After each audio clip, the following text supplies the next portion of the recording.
يعني كمان شويه. طيب سعه الموجه، اولا من على الرسمه سعه الموجه فين؟ فين القمه او القاع؟ هنا عند مسافه كام؟ على الدي الازاحه الرأسي 4 بس 4 سم.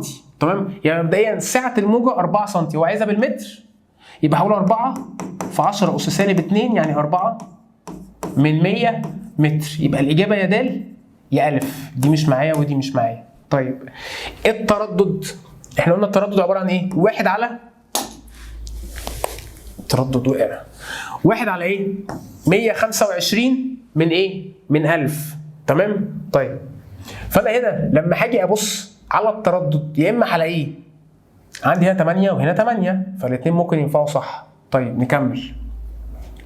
هاجي هنا الطول الموجي هجيبه ازاي؟ خلي بالك انا بجيب هنا ايه؟ انا عندي محور السينات مسافه صح؟ طيب يبقى الطول الموجي من قمه